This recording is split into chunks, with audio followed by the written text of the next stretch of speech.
Salut tout le monde et bienvenue dans cette nouvelle revue de presse sur Actualité Foot. Aujourd'hui, on a un programme spécial Coupe du Monde avec le calendrier complet de la phase de groupe, le dossier Klopp-Real Madrid qui tourne au ridicule et en fin de revue, le débrief XXL de Mbappé qui lâche tout. C'est parti. On commence par le document qu'il vous faut absolument sauvegarder. Voici le calendrier jour par jour de la phase de groupe du Mondial 2026. Sortez vos agendas. On commence le jeudi 11 juin avec Mexique contre Afrique du Sud à 21h. Le vendredi 12 juin, 2 matchs au programme. À 4h du matin, Corée du Sud affronte la République tchèque. Le soir à 21h, le Canada reçoit la Bosnie. Samedi 13 juin, à 3h du matin, les États-Unis défient le Paraguay. À 21h, le Qatar face à la Suisse. Dimanche 14 juin, grosse journée avec 5 matchs. À minuit, Brésil contre Maroc.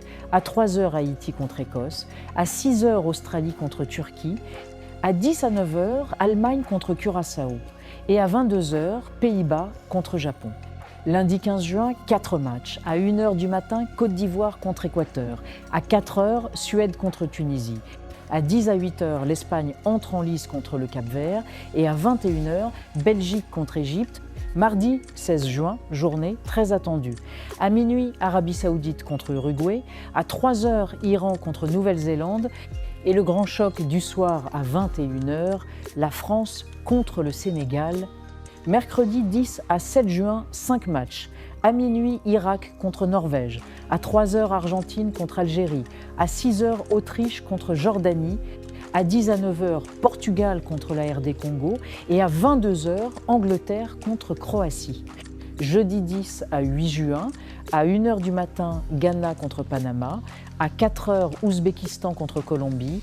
À 10 à 8h, République tchèque contre Afrique du Sud. Et à 21h, Suisse contre Bosnie. Vendredi 10 à 9 juin, à minuit, Canada contre Qatar. À 3h du matin, Mexique contre Corée du Sud. Et à 21h, États-Unis contre Australie. Samedi 20 juin, à minuit, Turquie contre Haïti. À 3h, Japon contre Maroc. À 6h du matin, l'affiche de rêve, Allemagne contre Brésil. Et à 21h, Côte d'Ivoire contre Suède.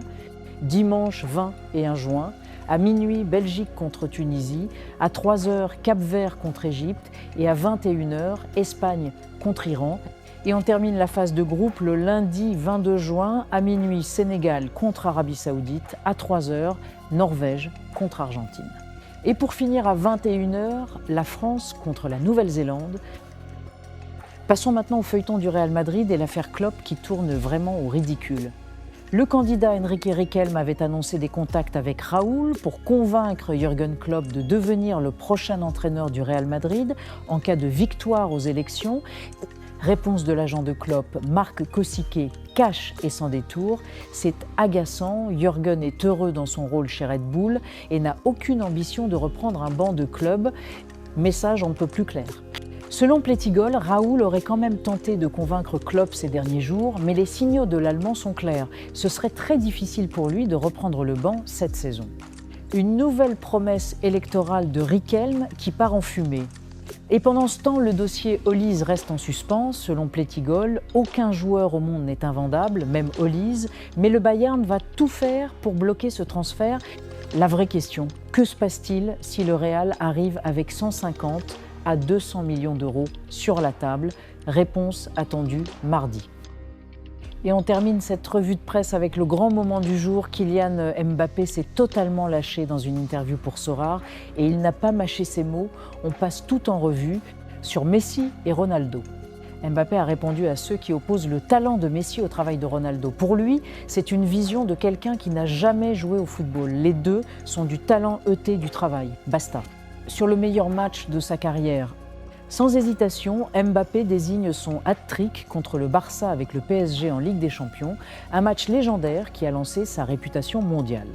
Sur le Real Madrid, Mbappé a encore exprimé son amour total pour son club. À part les fans du Barça, tout le monde sait que le Real Madrid est le plus grand club du monde. Et il l'a dit clairement, il veut marquer l'histoire du Real. Si tu marques l'histoire du plus grand club du monde, tu as une place spéciale dans l'histoire du football. L'ambition est totale. Sur ses meilleures performances avec le Real, Mbappé note à 100 centièmes le hat-trick contre Manchester City au Bernabéu, 4 buts contre Olympiakos, 2 buts et un passe décisif contre l'Athletic Club à San Mamés, et 99 centièmes pour Monaco par respect et gratitude envers son club formateur, classe jusqu'au bout sur la finale 2022. Question délicate sur la finale de la Coupe du Monde 2022 perdue contre l'Argentine. Mbappé a été cash, il ne l'a jamais revue. Si je la regarde, ça pourrait réveiller des démons. Il faut avancer. On a perdu. Une blessure qui ne cicatrise toujours pas complètement. Sur l'ingratitude du football, Mbappé a aussi lâché une phrase qui fait réfléchir. Les gens ont de l'amnésie. Tu peux tout gagner, le lendemain ils oublient. Un constat amer mais tellement vrai dans le football moderne. Et la bombe finale Ronaldo et Neymar au Mondial. Mbappé a révélé le joueur dont il rêve d'affronter à la Coupe du Monde 2026, Cristiano Ronaldo et Neymar. Et il l'a dit avec émotion, ce sera leur dernière Coupe du Monde. Un choc des générations dont le monde entier rêve. Mbappé contre Ronaldo au Mondial 2026, le scénario parfait pour conclure une ère dorée du football mondial. Voilà les amis, c'est la fin de cette revue de presse Actualité Foot. Sauvegardez bien ce calendrier du Mondial 2026, likez la vidéo, abonnez-vous et activez la cloche pour ne rien rater. On se retrouve très vite.